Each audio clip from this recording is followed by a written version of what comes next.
Oh, boy, am I looking forward to this. Oh, it smells wonderful, too. You sure I can't do something, Mum? No way, sweetheart. It's not often I get a chance to cook for my daughter, huh? And it's not often I get a chance to cook meat around Wally. Oh, God, you should hear him going on about the poor dumb animals. By the time he's finished talking to me, I can almost see their little eyes staring at me out of the pan. Oh, Mum, don't. I know, it's awful. And if he's not talking about the animals, then he's reminding me about the high cholesterol levels and my pacemaker, and I can't take anymore. I'm very glad you got a friend like him. Yeah, and so are the dumb animals. Move your bum. Told you not to sit on the table. Hey, we get this show on the road now, huh? Yummy. We always seem to be saying goodbye, you know that? I know, love. Probably be quite a while before I'll see you again, too. You know that, too. Come on, sweetheart. Queensland is not the end of the earth. It just seems that way. Anyway, every time we've said goodbye in the past, well, you've been worried about me. I've been worried about you. This time we got nothing to worry us. The only thing we've got, sweetheart, is a rosy future. I hope so, Mum. I know so. Anyway, I'll be up to see you, and Jeff, before you can say Jack Robinson. Jack Robinson. You'd better, too. But can you go travelling on parole? I mean, you can't just pick up your sticks and go whenever you want to, can you? Darling, I'm not going to be on parole forever, am I? And I'm saving my money. There's nothing that's going to keep me away from you.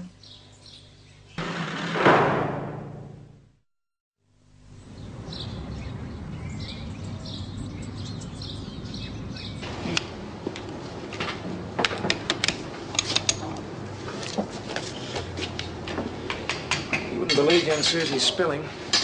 Very economical. She only uses about half the letters she's supposed to. Really? Certainly brings a whole new meaning to pidgin English. I don't think even a pigeon would understand. Oh, what's the matter, Anne?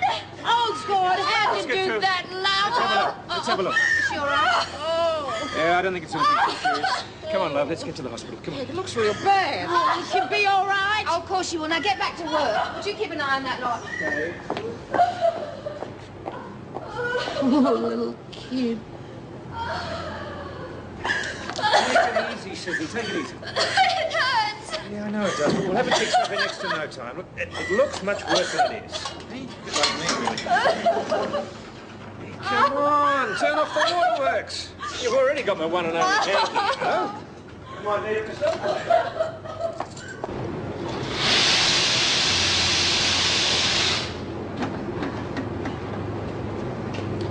You're pretty quiet today, aren't you? Had plenty to say for yourself yesterday. If you ever talk to me like that again, I'm going to bash your brains out. Look, I'm sorry. You better be.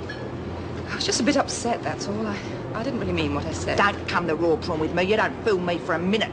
What do you mean? It's a funny thing about staying on fences. Makes you sit and duck, and everyone takes pot shots at you. Look, I just want what's best for everyone, that's all. Yeah, me too. But in this dump, you can't hedge your bets. You've got to make your mind up while you still can. Peterson, you're wanted in the examination room. Oh? What's happened? Oh, Sister Franklin's off duty and you're needed to dress a cut hand. Now, hurry up. You're going to be seeing Edwards, aren't you? I'd be real careful what I said if I was you. Somebody might get the wrong idea.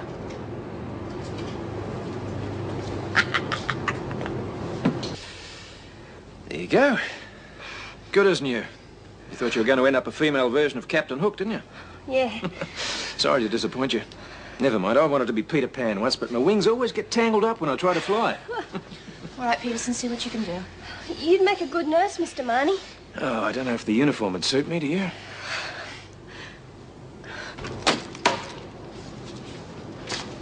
God. I ought to be boiled in oil for not looking after that little kid. Well, I should have kept an eye on her too. We all should have. Yeah. God, I reckon it's rotten. A lovely little kid like that being stuffed into a dump like this. Sure is. She didn't have much of a deal on the outside either. You know what Mouse said? About her family. Yeah. I reckon any one of us would make her a better mother than her own. Flaming mongrel. Sort of makes you feel like that about her, doesn't it? Yeah. Some people don't bloody deserve to have kids. I expect you miss yours really badly, eh, Hayes? At least I know they've got somebody to look after them and love them. Yeah.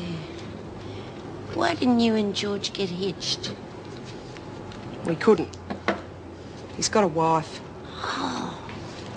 It's not like you think.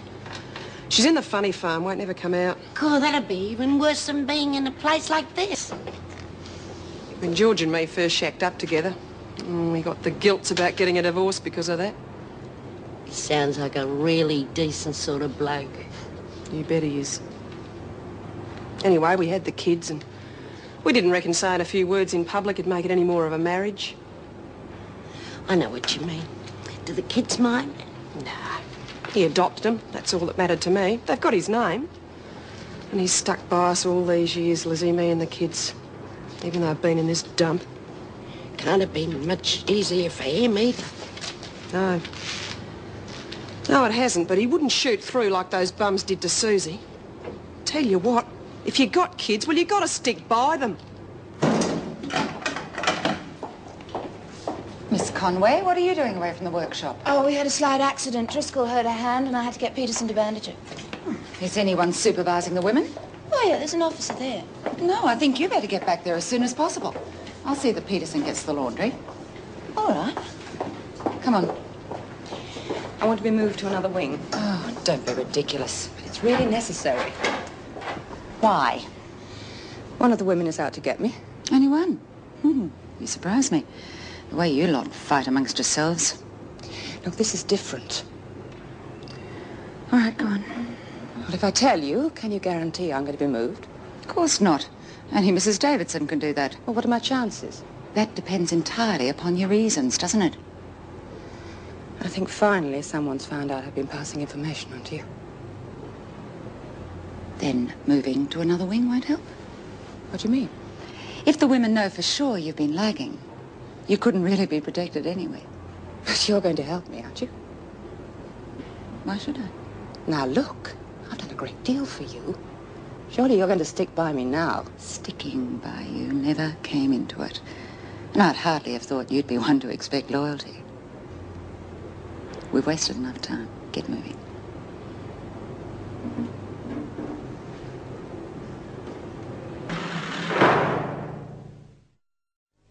I must say Mr. Marnie was marvellous. Just came straight over and said all the right things. Do I detect a note of surprise?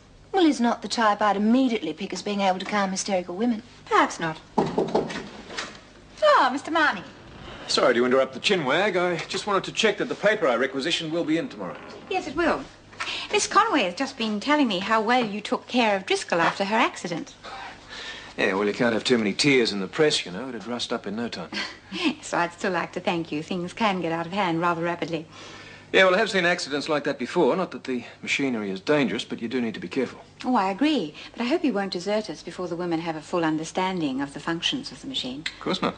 I'll stay here as long as you need me. Perhaps even longer. Well, au revoir, ladies. See you tomorrow. Bye-bye.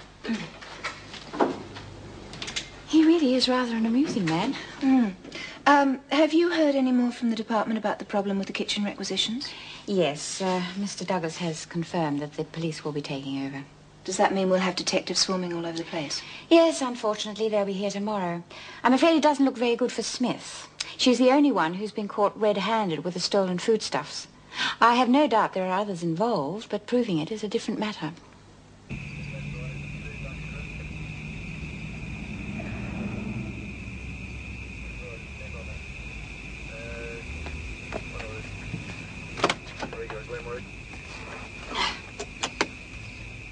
Hey, 412. Go 412.